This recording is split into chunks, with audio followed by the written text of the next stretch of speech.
My grandmother passed away. My sister got the beach house. I got a storage facility off a county road that hadn't seen a paying customer in 3 years.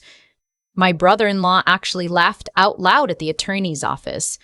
My husband waited until we got to the car. "She really did you dirty," he said, pulling out of the parking lot, "even from the grave." I didn't answer. I watched the yellow lines on the road and kept my hands in my lap. That night, my sister came over with a bottle of wine she probably already planned to open. She sat at my kitchen table looking the way people look when they're trying not to gloat but not trying very hard. Her husband talked about listing the beach house seasonal rental income, maybe a renovation. My husband nodded along like he was part of their conversation, like I wasn't sitting 3 feet away. At some point, he turned to me and said, "I hope you're not expecting me to help run a storage unit." My sister smiled into her glass. I said nothing. I'd gotten good at that. His name was Greg. We'd been married 6 years, long enough that I'd watched the way he talked to me slowly shift from careless to something closer to contempt. He wasn't cruel in a dramatic way. He was cruel the way a slow leak ruins a tire, quietly, consistently, until one morning you're just flat on the side of the road wondering how you got there. My grandmother had raised both my sister and me after our mother got sick. She was a practical woman, not warm exactly, but steady. She kept a handwritten budget on the refrigerator and paid everything in cash when she could. She never talked about money, never complained, never explained herself. She just did what needed doing. And apparently she'd been doing a few things none of us knew about. The storage facility was called Lake View Self-Storage, which was an optimistic name for a property that sat 40 minutes outside Columbus, Ohio on a 2-lane road near a drainage ditch. 12 units, a small office, a gravel lot, and a chain-link fence. I drove out to see it the week after the will reading. I parked in the empty lot and sat in the car for a while before I went in. The office smelled like old paper and machine oil. There was a metal desk, a filing cabinet, a plastic chair with a cracked seat, a wall calendar from 2 years ago. I almost turned around and left. But I didn't. I don't know why. Maybe because it was mine, and nothing in my life had been mine in a long time. Not really. So I stayed. I opened the filing cabinet first. Most of it was what you'd expect. Rental agreements, maintenance logs, a folder of utility receipts. I went through it slowly, not knowing what I was looking for. One folder was thicker than the rest. The tab said COR respondents in my grandmother's handwriting. Capital letters, blue ink. Inside were letters, a lot of them. Most were from a company I didn't recognize, Hargrove Capital Group. The dates ran back almost 4 years. I sat down in the plastic chair and started reading.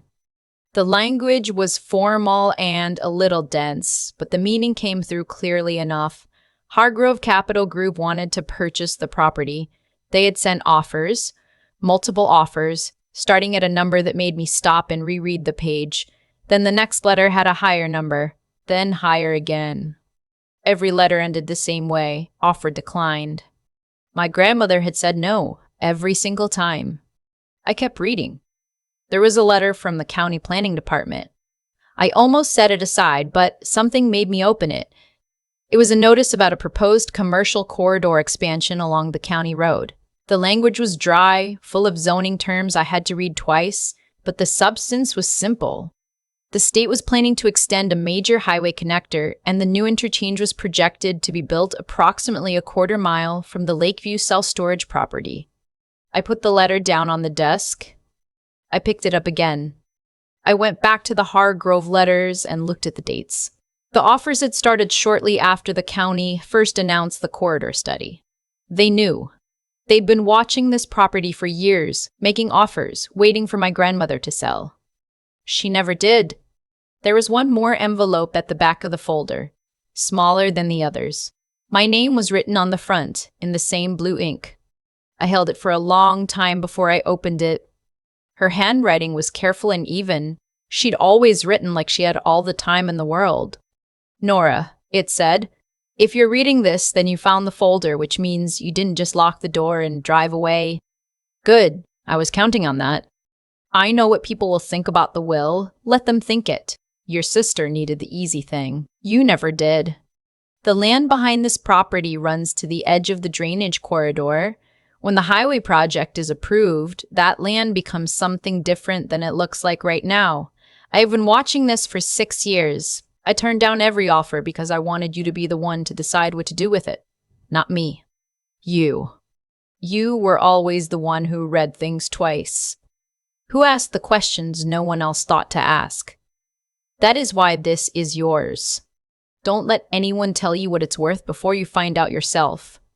I sat in that cracked plastic chair in that small, dusty office on a county road in the middle of nowhere, and I cried in a way I hadn't cried in years.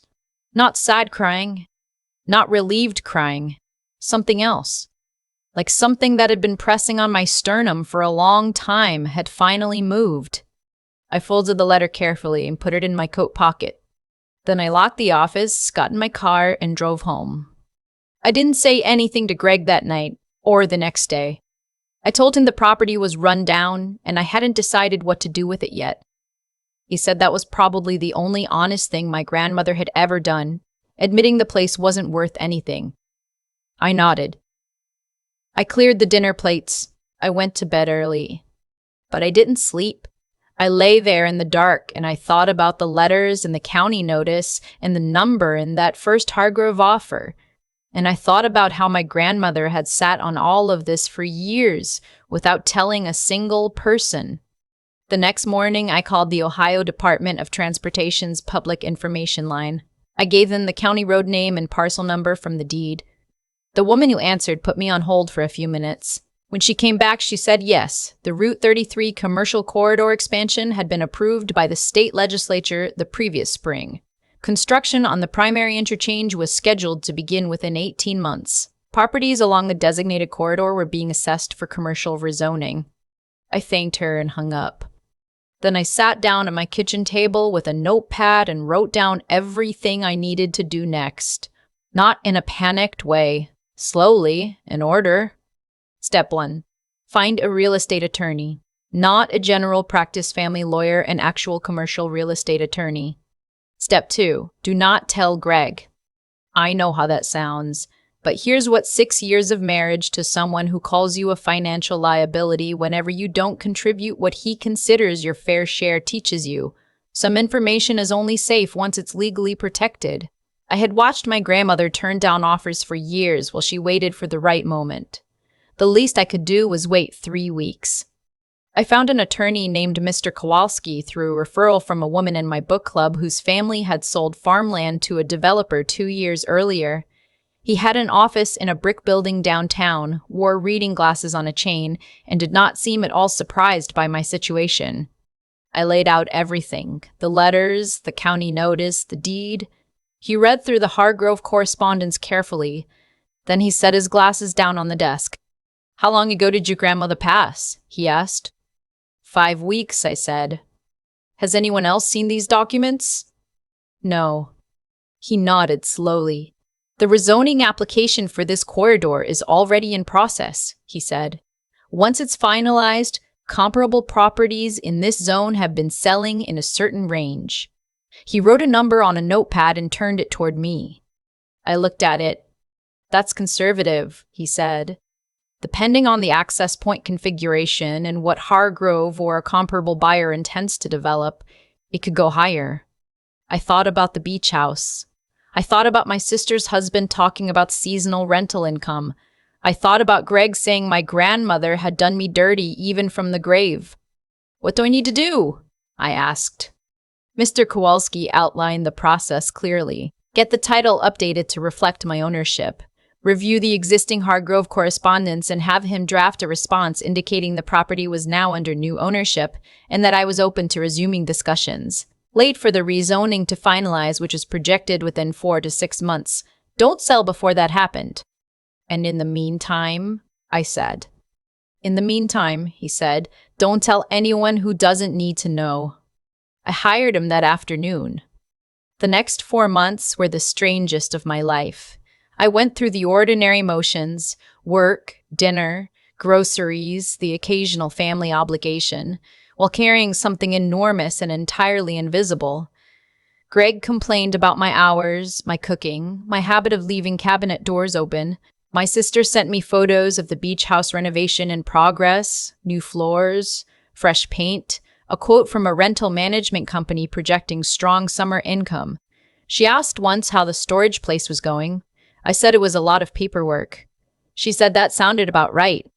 2 months in, Greg sat me down at the kitchen table and said he wanted to talk about our finances. He had a spreadsheet open on his laptop. He walked me through it like I was a new employee. His income, the mortgage, the monthly expenses. Then he pulled up my side of the ledger. "You're not pulling your weight," he said, not unkindly, factually, like he was reading a weather report. "I have a job," I said. "Your take-home after taxes doesn't cover your half of the fixed costs." As to the spreadsheet, he had itemized everything. There was even a line for my coffee subscription. "I'll figure it out," I said. He gave me a patient, tired look, like I was a problem he'd been managing for a long time and was running out of energy for. "You've been saying that for 2 years," he said, "and your grandmother left you a storage shed." So, I closed the laptop gently. I said I was going to take a walk. He said fine. I walked around the block twice. The second time I got back to the front door, I made a decision. 2 weeks later, Hargrove Capital Group responded to Mr. Kowalski's letter. They were very interested in resuming discussions. They proposed a meeting at their downtown office. I wore a blazer I hadn't taken out of the closet in 3 years, and I sat across from 2 men in a glass conference room, and I listened to them talk about their development plans for the corridor.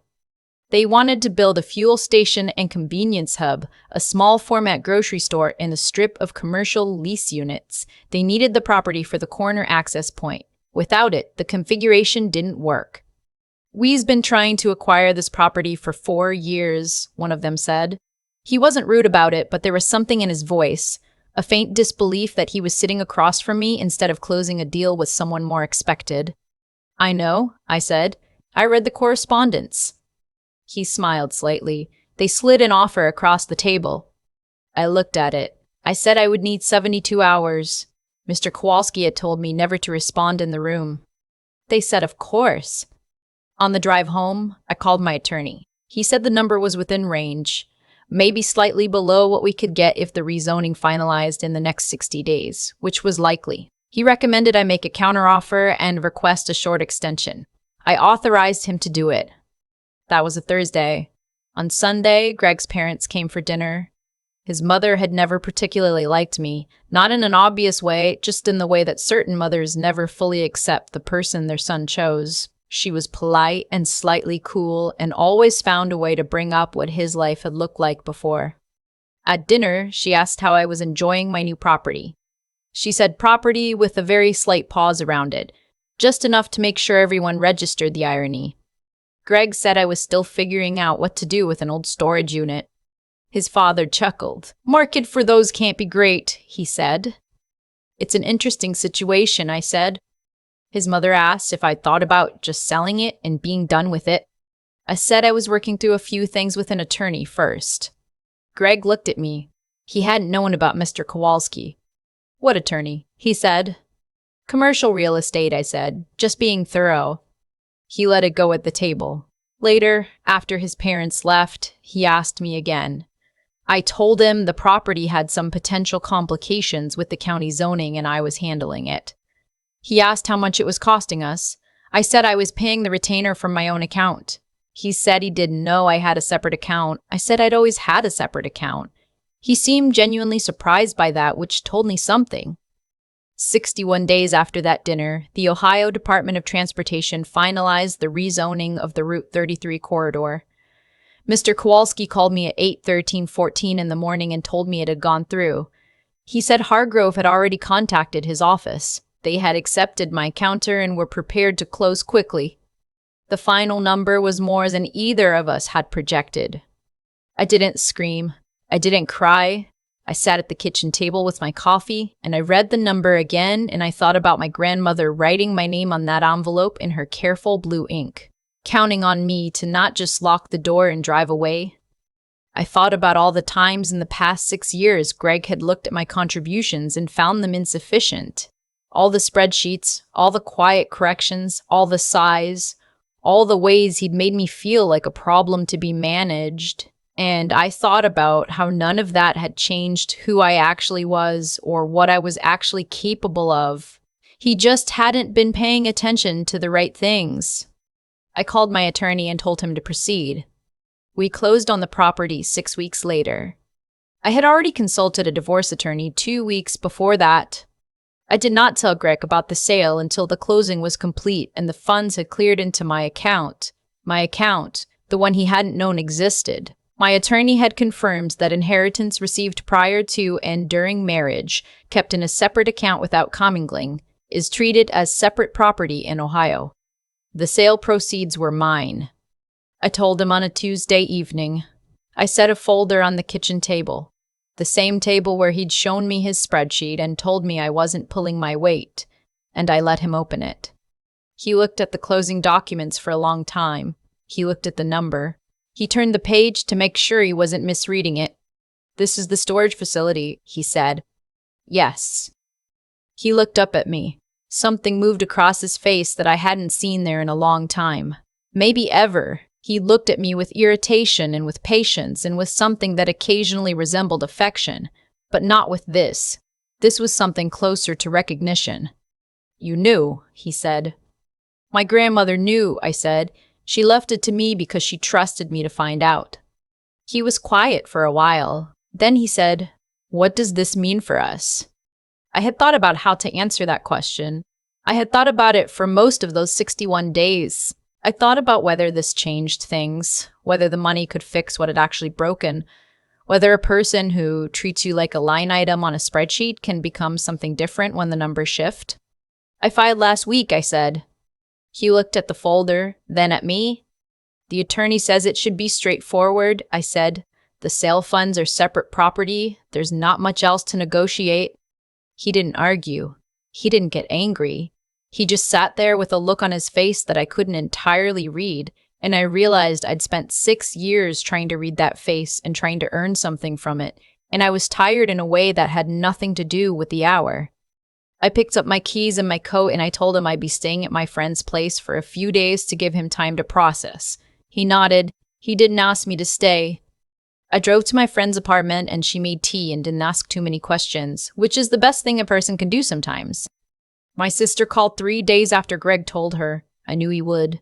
They'd always gotten along in that particular way that felt, in retrospect, like they were both on the same side of something and I was on the other. She called in the afternoon and I let it ring once before I picked up. "Greg told me," she said. "I figured..." "Nora..."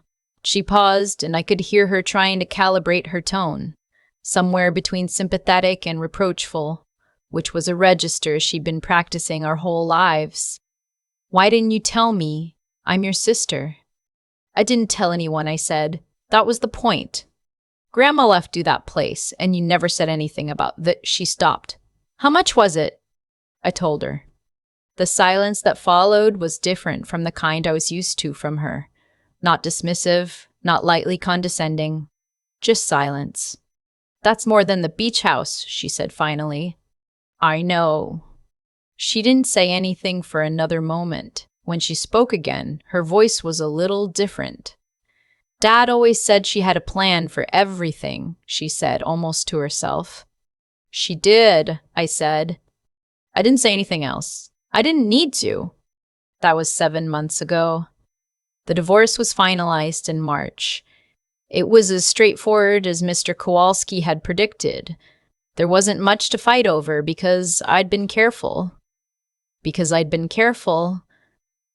I'd read things twice the way she'd always said I did. I've been renting a 2-bedroom apartment in a neighborhood I actually like. I have a window that faces east and gets the morning light. I made a college fund for my nephew, my sister's son, because he didn't have anything to do with any of this, and I didn't want the distance between us to reach him. I bought a good coffee maker, and I took my name off the subscription service Greg had complained about. Some mornings I drive past the old county road. The chain link fence is gone. There are orange construction stakes in the ground where the office used to be, and a big blue sign that says Hairgrove Commercial Development, Phase 1. The gravel lot has been graded smooth. You can see where the road is going to go. It looks nothing like the place I pulled into that afternoon when I sat in my car for 10 minutes wondering if it was worth going inside. I'm glad I went inside. My grandmother used to say that the people who underestimate you are only doing you a favor.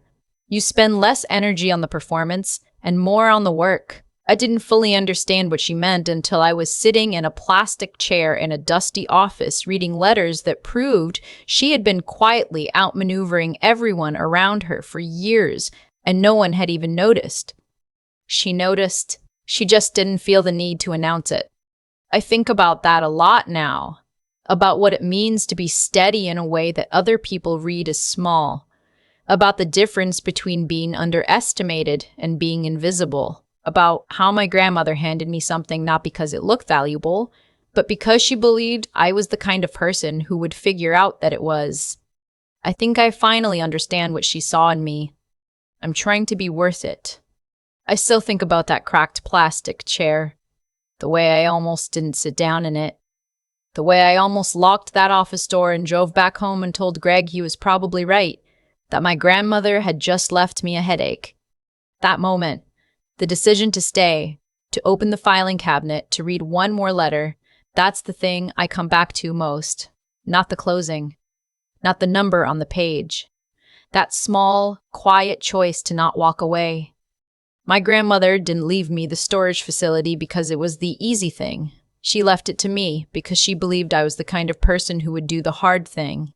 And the hard thing wasn't negotiating with developers or hiring an attorney or filing for divorce. The hard thing was believing I was worth the effort before I had any evidence that I was. That's what I didn't have for a long time. Not money. Not opportunity. Belief. Greg had slowly, methodically replaced it with doubt. His spreadsheets, his sighs, his patient explanations of my inadequacy. And the insidious thing about that kind of erosion is that it happens so gradually, you don't notice the ground shifting until you're standing somewhere much lower than you started. What I had to relearn, what my grandmother had been trying to teach me my whole life, was that integrity isn't something you perform for people who are watching. It's what you do when no one is watching, when there's no reward yet, when the outcome is still completely uncertain. She sat on those letters for years. She turned down every offer. She didn't tell anyone. She just kept doing the careful, steady work of someone who trusted the long game. I had to become that person in real time. I had to make decisions I couldn't explain to anyone, hold information I couldn't share, move forward without validation from the people whose opinions I'd spent years overvaluing. That's not easy when you've been conditioned to believe your judgment isn't worth much. But here's what I learned. Intelligence isn't about how fast you understand something. It's about whether you're willing to sit with a complicated thing long enough to actually understand it. I read those county letters 3 times. I looked up zoning definitions I didn't know. I asked Mr. Kowalski questions until I understood the answers. I didn't pretend to know more than I did, and I didn't let anyone rush me. That thoroughness, that refusal to act before I was ready, that was the thing that protected me. And then there's the part nobody talks about, the endurance of it. 4 months of carrying something heavy and invisible. 4 months of dinners and grocery runs and normal conversation while knowing what I knew. That kind of patience isn't passive. It's one of the hardest things a person can do. To resist the urge to prove yourself before the moment is right. My grandmother understood all 3 of those things. She lived them quietly for decades. She just needed someone to pass them on to. I think I finally understand what she saw when she looked at me. I'm trying every day to be worth what she left behind,